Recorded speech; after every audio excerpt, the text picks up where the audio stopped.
Hello, my dears. Today, I want to talk to you about something very personal, perhaps even painful. About that moment when life takes a sharp turn and your closest person, your husband, moves into a nursing home. You probably thought you were prepared, right? You discussed it, weighed all the pros and cons, understood intellectually that it would be better for him, for his safety, for the care you could no longer fully provide at home. But you know what often happens? We prepare for the obvious sadness, the sense of loss, but we completely overlook other hidden consequences that hit us like a cold autumn downpour when the door closes behind him and you are left alone. I've been through this myself, and I can tell you honestly, it's not just sadness. It's a whole tangle of unexpected, sometimes very difficult experiences that can throw even the strongest woman off balance. Today, I want to talk about these surprises, the ones rarely spoken about aloud, but which many of us experience, and which I experienced myself. And most importantly, I want you to know, you are not alone in these feelings. Let's explore this together, and maybe it will become a little easier for you. Please stay with me. The first thing that hit me completely unexpectedly was the silence. Not the peaceful, calm silence I sometimes dreamed of, but a deafening, ringing emptiness in the house where just yesterday his voice, his footsteps could be heard, the TV played at his volume, or his breathing was beside me at night. I might have thought that a little quiet would even be a relief after long years of caregiving, the noise of medical equipment, or simply the constant presence of my husband, John. But the reality was different. This silence, it's like a thick fog, filled the entire space, emphasizing his absence. It became a constant, silent reminder. I remember the day John moved.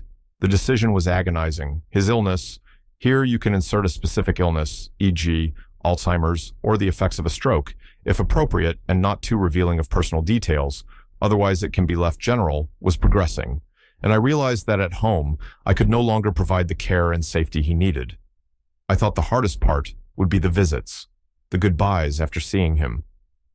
But when I returned home that first evening, oh God, it was like being hit by a sound wave of silence. I walked into our living room, where his favorite armchair still stood, and just froze. I stood in the middle of the room, not knowing what to do. My arms just dropped. My whole life in recent years had revolved around John, waking up at a certain time, his medications, breakfast according to his diet, helping with hygiene, conversations. Even his long silences had their own rhythm in our day. And now, the rhythm was gone. The day stretched into some endless, formless mass of time. I found myself constantly listening for sounds that were no longer there. The creak of the floorboard under his steps, his cough, the sound of newspaper pages turning. In the evening, out of habit, I put the kettle on and took out 2 cups, and tears just streamed down my face when I saw that second, unnecessary cup on the table.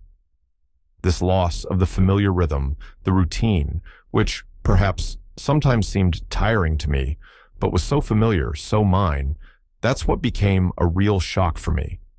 I felt completely lost in my own home, as if someone had taken away my map and compass in a familiar forest that suddenly became alien and frightening. This silence and lost rhythm, it's not just the absence of sounds or tasks, it's the loss of the familiar structure of the day, the loss of that role, wife, caregiver, companion, that occupied a huge part of my life. It's as if John and I had danced our own, perhaps not always easy, dance our whole lives, knowing the steps, feeling each other, and suddenly the music stopped, and my partner wasn't there, and I'm standing in the middle of the floor, not knowing how to move forward alone. And in this deafening silence, you feel your loneliness particularly acutely. You start seeking support from others, hoping for understanding, and then another unexpected discovery awaits. It turns out, not everyone is ready or able to share your pain the way you expect. I encountered this, and it also took me by surprise, the change in communication with people. I expected sympathy, support from friends, relatives, neighbors, and, of course, many sincerely tried to support me. But often this support seemed strange, or it wasn't there at all. People simply didn't know what to say. They were afraid of hurting me with a careless word, and so they either avoided the topic or offered platitudes that hurt even more. And sometimes they simply disappeared from my life. Not because they are bad people, no, but because my situation inadvertently reminded them of their own fears. Aging, illness, losing loved ones. If you haven't subscribed yet, be sure to subscribe and hit the notification bell so you don't miss new videos. Your support helps us continue to create helpful and inspiring content for you. And now, let's continue. I've always been quite a sociable person. John and I had a large circle of friends. We loved having guests over. We traveled together. I thought that surely my friends would be my main support after he moved. But I encountered something else. Some friends called, of course, but the conversations were awkward. Someone would chirpily say, "Well, at least now you'll have more time for yourself." It sounded so false because I felt as if a part of me had been amputated. What time for yourself could there be? Others would say, "Hang in there, you're strong." But I didn't feel strong. I felt broken and lonely. And then there were those who simply stopped calling, as if they were afraid of catching my misfortune. At the rare social gatherings I initially forced myself to attend, the conversation carefully avoided the topic of John, as if he didn't exist at all, as if talking about him was indecent. And worst of all were those pitying glances when they thought I wasn't looking. I felt somehow wrong, inadequate. Not a widow, but not a married woman in the usual sense either. I found myself in a strange social vacuum between worlds. I felt terribly lonely, misunderstood precisely by those from whom I expected warmth and understanding. At some point, I started avoiding gatherings myself, because explaining my situation, my new reality, answering clumsy questions was too exhausting and painful. I think often people simply haven't encountered a situation like this. They don't know the protocol, don't know the right words. Our situation is such a gray area for many. We are not mourning a death, but we are experiencing a profound loss. We are not divorced, but we live alone. This uncertainty frightens and confuses those around us. They are afraid of hurting us and end up hurting us with their silence or clumsy attempts to cheer us up. And so, you're left alone in this silence, with this feeling of being misunderstood. And another avalanche crashes down on you, something you might not have thought about before. It's the burden of full responsibility. Even when John was already ill at home, and I had taken on many cares, his move to the nursing home meant that now all the decisions were on me. And it's not just everyday trifles, like paying bills or calling a plumber when something breaks, although that also became a problem for me, as he always used to handle it. It's a much heavier burden, decisions concerning his health, his care, his finances, which now fell entirely on my shoulders, and I had to make them alone. My John had always been the head of the family in financial matters. He understood all those insurance policies, taxes, investments. I trusted him completely and, frankly, didn't pay much attention. When, due to his illness, he could no longer manage these things and moved out, I felt like I'd been thrown into the open sea without a life raft. I knew, of course, that he couldn't manage anything anymore, but I hadn't fully grasped the scale of this responsibility.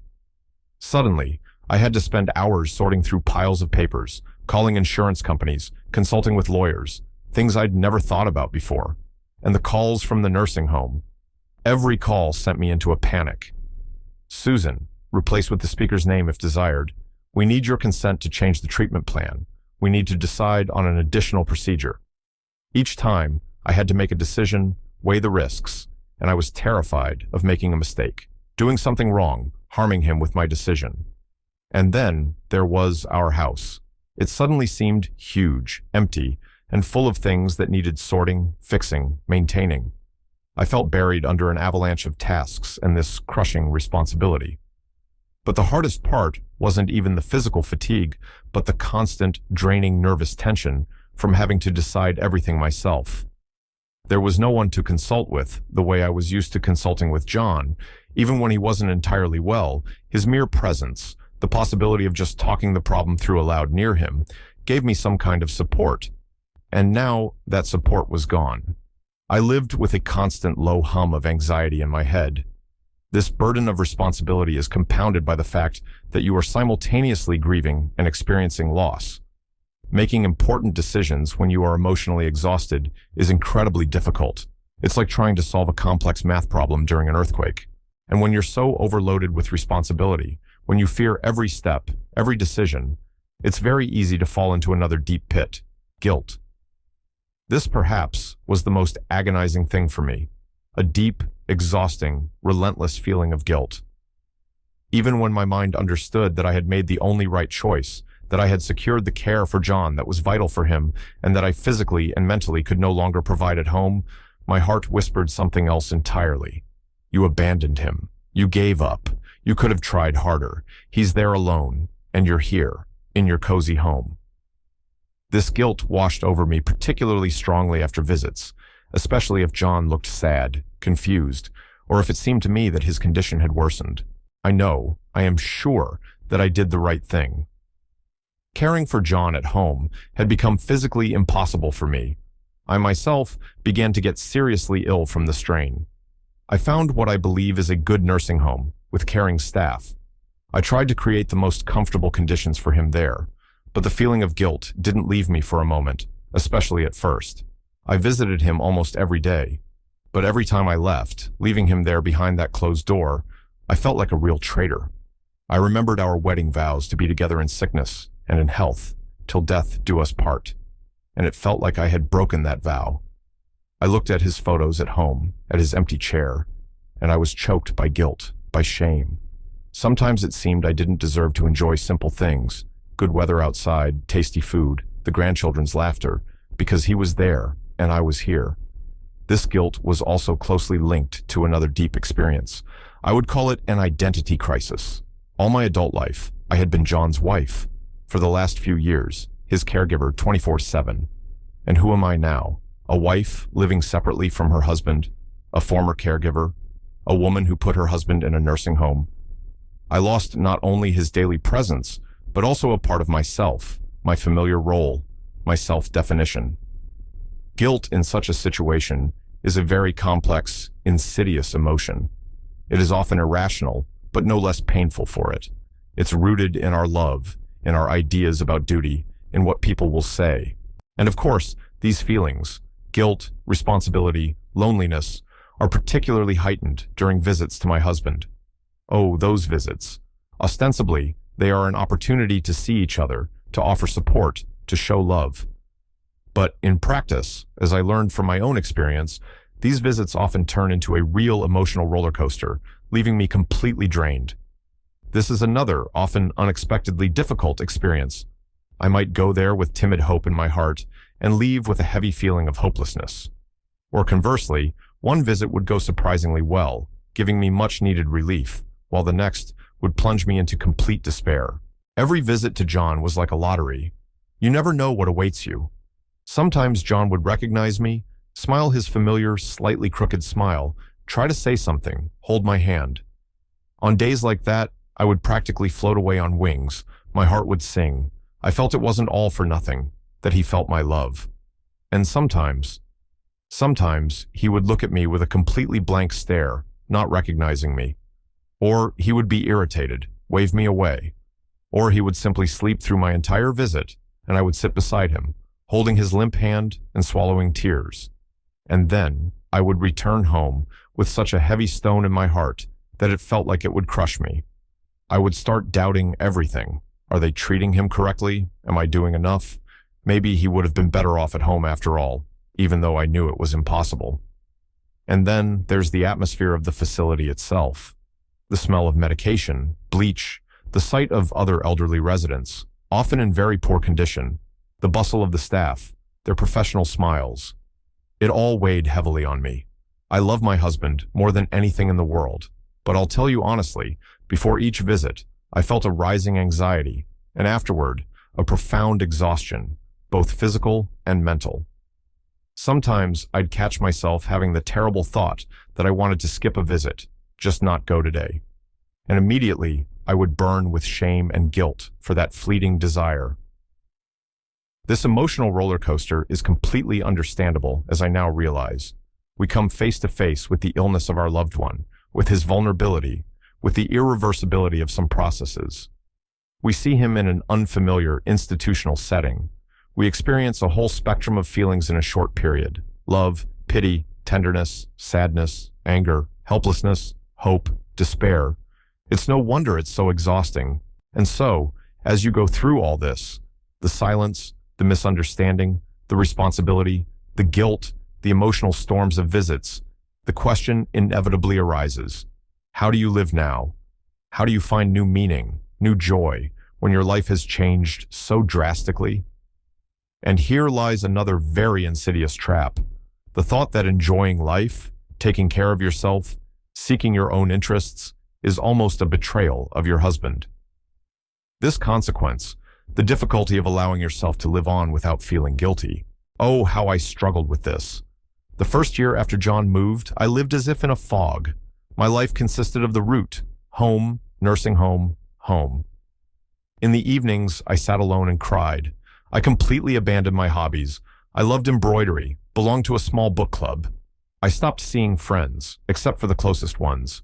It seemed absolutely wrong, unthinkable, to go to the theater or on a day trip with the club while John was there, within those walls. I felt I had to share his fate, his limitations. But then I began to realize that I was destroying myself this way. I became terribly irritable, constantly tired. I started having sleep problems. My blood pressure spiked. And my visits to John became even harder because I simply didn't have the inner strength to offer him even a drop of warmth. I myself was empty. My adult daughter once said to me, very gently but firmly, "Mom, it would hurt Dad to see you like this. He was always proud of your energy, your love of life. He would want you to live, not just exist alongside his illness." Those words hit me like a bucket of cold water. I realized that my self-destruction wasn't helping anyone. Not me, not John. I started slowly, in small steps, bringing back into my life the things that used to bring me at least some joy. I took out my embroidery again. I signed up for a yoga class for seniors. I started gradually going to book club meetings again. It was very difficult at first. I won't hide it. Waves of guilt washed over me. How can I sit here, laughing at a joke, discussing a book when he is there? But gradually, step by step, I came to understand. By taking care of myself, I am not betraying John. On the contrary, I am gathering strength to continue loving and supporting him. I come to him not as an exhausted, tear-stained shadow of myself, but calmer, with some new thoughts, impressions, which I can share with him, even symbolically, if he doesn't understand well anymore. I realize that my life goes on, and that's okay. I am still John's wife. I love him with all my heart. But I am also your name, a person with my own interests, needs, with my own life that shouldn't stop. Finding new meaning, taking care of yourself. This is not selfishness, my dears. It's a vital necessity. It's what will allow you to preserve yourself, your physical and mental health. It's what will give you the resources to continue supporting your husband in the ways you can now. Remember the instructions on an airplane. Put the oxygen mask on yourself first, then on the child. The same principle applies here. You cannot be a support if you yourself are depleted. So, these are the difficult moments, these unexpected, often hidden from outsiders' eyes experiences, the deafening silence and lost rhythm, social awkwardness, the burden of responsibility, relentless guilt, the emotional roller coaster of visits, and the difficulty of allowing oneself to live on, that I had to face, and that perhaps you are facing now. If you recognized yourself in even one of these descriptions, please know you are not alone. Your feelings are normal, they are understandable, and you have every right to them. I have been through this, and I understand you like no one else. You have been through so much. You made a difficult but necessary decision out of love and care.